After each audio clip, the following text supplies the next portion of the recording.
যদি একবার short circuit হয়ে যায় দেন সব কম্পোনেন্ট শেষ। আপনার CPU, motherboard, graphics card, RAM হয়তো বাঁচতে পারে, বাট র্যাম যদি তিনটা জিনিসই নষ্ট হয়ে যায়, র্যাম দিয়ে আপনি কি করবেন?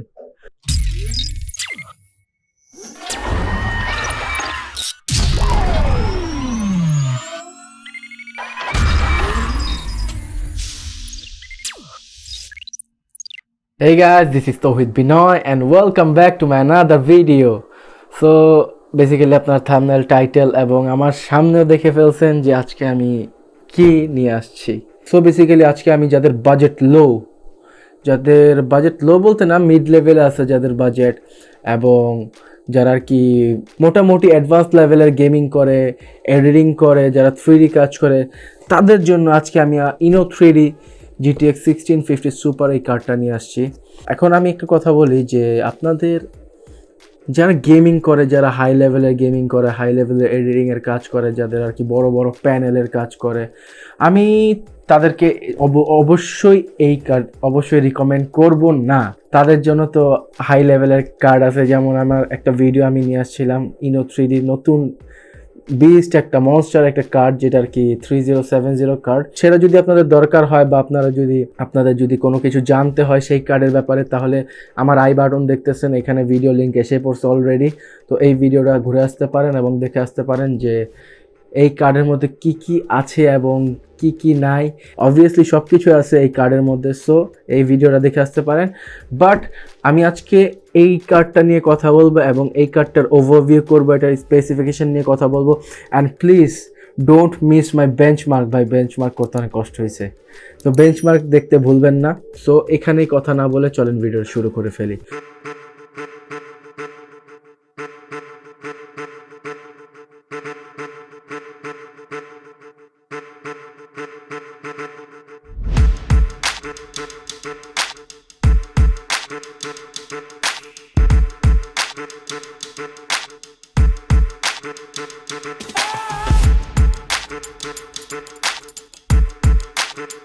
এখন আমি এই কার্ডটা স্পেসিফিকেশন নিয়ে কিছু কথা বলবো। সো স্পেসিফিকেশন নিয়ে কিছু কথা বলার আগে আমি দুই তিনটা ব্যাপারে একটু কথা বলতে চাই আপনাদের সাথে। যে আপনাদের হয়তো মাথায় আসতে পারে যে 1650 যে কার্ডটা আছে অ্যান্ড 1650 সুপার যেই এই কার্ডটা, তো মনে হইতে পারে যে দুইটা কার্ডই সেম, বাট না, দুইটা কার্ড সেম না। দুইটা কার্ডের মধ্যে আকাশ পাতাল তফাৎ ভাই। The main thing is that দুইটা কার্ডের মধ্যে যেই তফাৎটা, সবচেয়ে বড় তফাৎ হচ্ছে যে কুডা কোরের তফাৎ।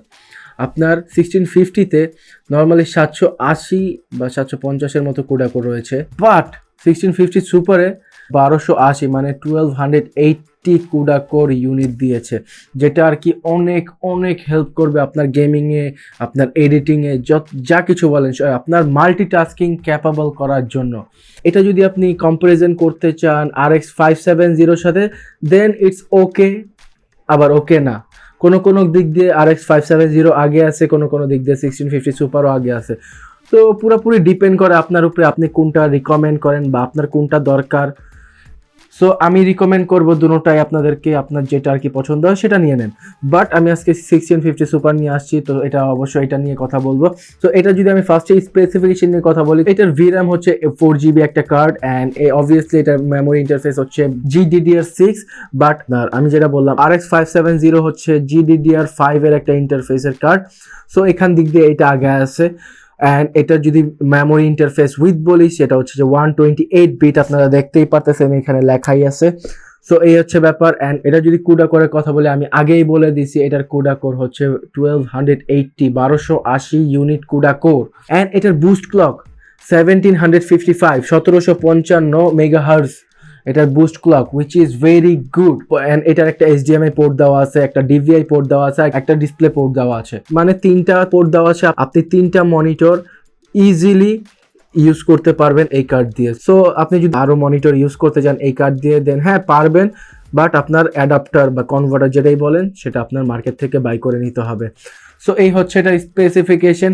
And yes, most important thing হচ্ছে যে এটাতে পাওয়ার সাপ্লাই বক্সে অ্যান্ড আপনার স্পেসিফিকেশন দেওয়া আছে যে 350 ওয়াট আর 400 ওয়াট। বাট ভাই, ডোন্ট টেক রিস্ক। রিস্ক নিয়েন না, শুধু শুধু রিস্ক নিয়েন না। আপনার ভাই একটা নর্মাল একটা পাওয়ার সাপ্লাইয়ের জন্য 500-1000 টাকার জন্য আপনার পুরোপুরি 50-60 বা 70,000 টাকা যেই টাকার আপনি পিসি কম্পোনেন্ট নিয়ে থাকেন পুরো সবগুলো একবারে জ্বলে যাবে ভাই। যদি একবার শর্ট সার্কিট হয়ে যায় দেন সব কম্পোনেন্ট শেষ। আপনার CPU, motherboard, graphics card, RAM হয়তো বাঁচতে পারে, বাট র্যাম যদি তিনটা জিনিসই নষ্ট হয়ে যায় র্যাম দিয়ে আপনি কি করবেন?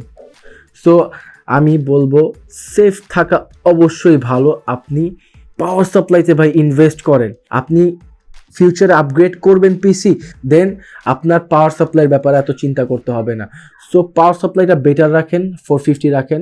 450 is the safe for this card, and 500 বা 550 নেন, অনেক বেটার হবে। সো পাওয়ার সাপ্লাইয়ের দিক দিয়ে একটু ভালো মনোযোগ দিয়েন। সো এই হলো আমার আজকের এই স্পেসিফিকেশন নিয়ে কথা বললাম। সো আমি আজকে বেশি কথা বলবো না স্পেসিফিকেশন নিয়ে বা আদার্স অন্য কিছু নিয়ে। তো আপনারা সবাই জানেন 1650 সুপার, 1660 সুপারের ব্যাপারে। জাস্ট এখানে আমি ইনো কার্ডটা নিয়ে আসছি। ইনো কার্ডটা বেসিক্যালি আমার মনে হয়, আমি যতটুকু ঘাটাঘাটি করেছি, বাংলাদেশি কোনো টেক রিভিউয়ার বলেন, কোনো ইউটিউবার বলেন, কেউ এই কার্ড নিয়ে ভিডিও করে নাই। আই থিঙ্ক আমি ফার্স্ট এই কার্ডগুলো নিয়ে স্টার্ট করেছি, অ্যান্ড হোপফুলি আপনারা যদি আমাকে সাপোর্ট করে থাকেন, আমি আপনাদের জন্য ইনো বলেন, কালারফুল বলেন, একটা খুব ইম্পর্টেন্ট জিনিস আপনাদেরকে জানা দিতে চাই। সো এনভিডিয়া থেকে এই সব কার্ডের চিপসেটগুলো বিল হয়, জাস্ট এদের ব্র্যান্ড নেমটা চেঞ্জ, আর কিছুই না, কোনো তফাৎ। আপনি অ্যাসুস বলেন, এমএসআই, গিগাবাইট, আরও কালারফুল বলেন।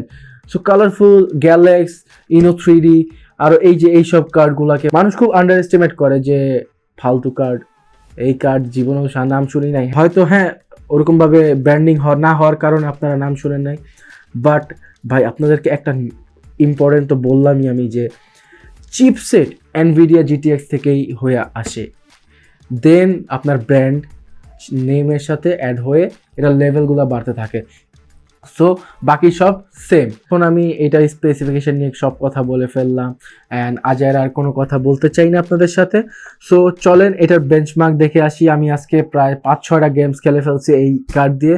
আমি যতগুলো গেম খেলছি সবগুলো 1080p রেজুলেশনে খেলেছি, এবং আল্ট্রা হাই সেটিংয়ে কিছু কিছু গেম হাই সেটিংয়ে খেলেছি। বাট একটা জিনিস আপনাদেরকে আমি আরেকটা জিনিস আরেকটু ডিস্টার্ব করতেছি আপনাদেরকে, আরেকটা জিনিস আমি বলে দিতে চাই। হয়তো এখন আমি ইউটিউবে ভিডিও দেওয়ার জন্য আমি আল্ট্রা হাই সেটিংয়ে গেম খেলছি, বাট নর্মালি প্রফেশনাল গেমার যারা আছে তারা আর কি কখনো আল্ট্রা হাই বা হাই রেজুলেশনে তারা কখনো খেলা থাকে না। তারা হয়তো মিডিয়াম রেজুলেশন বা মোস্ট অফ দ্য গেমার্স তারা লো রেজুলেশনে খেলে থাকে। কারণ কি আমি একটু বলি, কারণটা হচ্ছে তারা গেমের মধ্যে ফ্রেম রেট অবশ্যই ভালো পায়, অ্যান্ড সেকেন্ড তাদের এনিমের যে ক্যারেক্টারটা আছে সেটার আর কি ফ্যাসিলিটি একটু বেশি পেয়ে থাকে। সো এই জন্যই তারা আর কি লো অ্যান্ড মিডিয়াম রেজুলেশনে গেম খেলা থাকে। সো এই হচ্ছে কথা। তো চলেন বেঞ্চমার্কটা দেখে আসি।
তো ওয়েল, আপনারা আমার বেঞ্চমার্ক এখন দেখেই ফেলছেন। এই কার্ডটা নিয়ে আমি বেঞ্চমার্ক করে ফেলছি।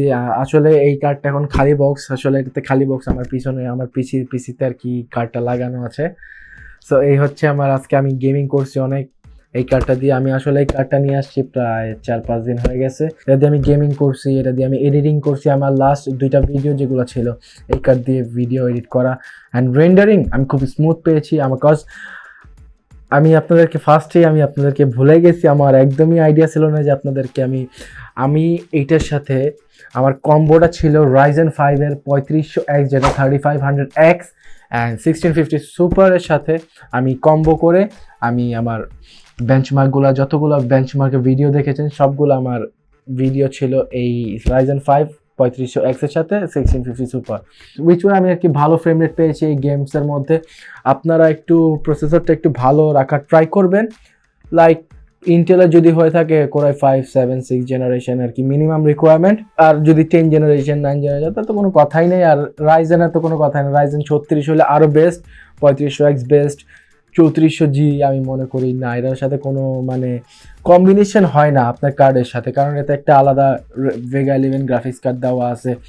তো আমার কাছে খুব আর কি গজামেল লাগে আর কি এই Ryzen 5 3400Gর সাথে আবার আরেকটা এক্সটার্নাল গ্রাফিক্স কার্ড। সো আমি এইটার সাথে কখনো কিছু আমি এই প্রসেসর রিকমেন্ড করি, বাট এটার সাথে আমি কার্ড আমি মিলাইতে পারি না। অ্যান্ড ইয়েস, এই কার্ডটার প্রাইস হচ্ছে এখন অনেক অনেক অনেক হাই মার্কেটে। আমার মনে হয়েছে যে আমি কিভাবে যে মার্কেট থেকে নিয়ে আসছে এই কার্ডটা, লাইক মার্কেটে কার্ডের এত ক্রাইসিস, কেউ কার্ড দিতে চায় না। হয়তো কারো কাছে যদি 2-3টা কার্ড থাকে, এখন তাদেরও কিছু করার নাই, তাদেরও অবস্থা এরকম বুঝতে হবে যে তাদের কাছে যেই 10-15টা যেই কার্ড আছে সেটা তাদের পিসির সাথে তাদের অ্যাড করে তাদেরও বিজনেস করতে হবে এগুলা দিয়ে। সো তারা আর কি সিঙ্গেলি কম্পোনেন্ট দিতে পারবে না। সিঙ্গেলি যদি এই কার্ডটা নিতে চান আপনার কাছ থেকে 19,000-20,000 টাকা চেয়ে বসতে পারে। সো বেসিক্যালি আজকে আমাকে এই কার্ডটা দিয়েছে Southland computer private limited, and তাদের শপ হচ্ছে যে মাল্টিপ্ল্যান সেন্টারের লেভেল 4-এ, অ্যান্ড শপ নাম্বার হচ্ছে 473 অ্যান্ড 474। সো আপনারা যে সেখান থেকে এই কার্ডটা নিতে পারেন, গ্র্যাব করতে পারেন। এই কার্ডটা না আপনি সিঙ্গেলি হয়তো এখন নাও পেতে পারেন, বাট কয়েকটা দিন ওয়েট করেন, আপনারা পেয়ে যাবেন এই কার্ডটা সিঙ্গেলি। এছাড়া আপনি যদি পিসি নিতে চান, পিসির সাথে এই কার্ডটা অ্যাড করে নিতে হবে, আদারওয়াইজ এই কার্ডটার প্রাইস এখন হিউজ। এই কার্ডটা না, শুধু প্রত্যেকটা গ্রাফিক্স কার্ডের প্রাইস এখন প্রচুর হাই লেভেলে মার্কেটে। সো কেউ আর কি সিঙ্গেল কম্পোনেন্ট কাউকে দিতে চাইতেছে না মার্কেটের একটা দোকানও।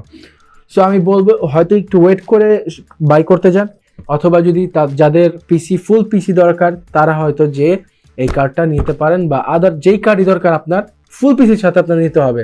আমি এই কার্ডটা কিভাবে বাই করবেন আমি সেটার লিঙ্ক আমি আমার ডিসক্রিপশন বক্সে দিয়ে দিব, এবং তাদের ওয়েবসাইটের লিঙ্কও আমি দিয়ে দিব। তো আপনারা যে প্রত্যেকটা প্রোডাক্ট আপনি যদি পিসি বিল্ডও করতে চান, আপনারা ওই পিসি বিল্ডের প্রত্যেকটা কম্পোনেন্ট সেখান থেকে পেয়ে যাবেন। সো আপনারা একটু ওয়েবসাইটটা ঘুরে আসতে পারেন, অ্যান্ড আপনি যদি সেখানে গিয়ে আমার কথা বলেন যে তৌহিদ বিনয় বা তৌহিদ ভাইয়ের ভিডিও দেখে আসছি, বা ভিডিও দেখে আমি এই কার্ডটা নিতে আসছি, বা আদার কোন কম্পোনেন্ট, আপনারা ভালো একটা ডিসকাউন্ট পেয়ে যাবেন। সো এই হচ্ছে আজকের মতো ভিডিও। অ্যান্ড ভাই, অনেক কষ্ট করে এই ভিডিওগুলো বানানোর সময় প্লিজ একটা সাবস্ক্রাইব করে যান, অ্যান্ড শেয়ার করলে তো অনেক খুশি হব। And please press the bell icon, and সাথেই থাকেন, সাপোর্ট করেন একটু, যাতে এইভাবে আপনাদের সাথে নিয়ে আগায় যেতে পারি। আর কিছু বলার নাই। স্টে সেফ, গুড বাই, আল্লাহ হাফেজ।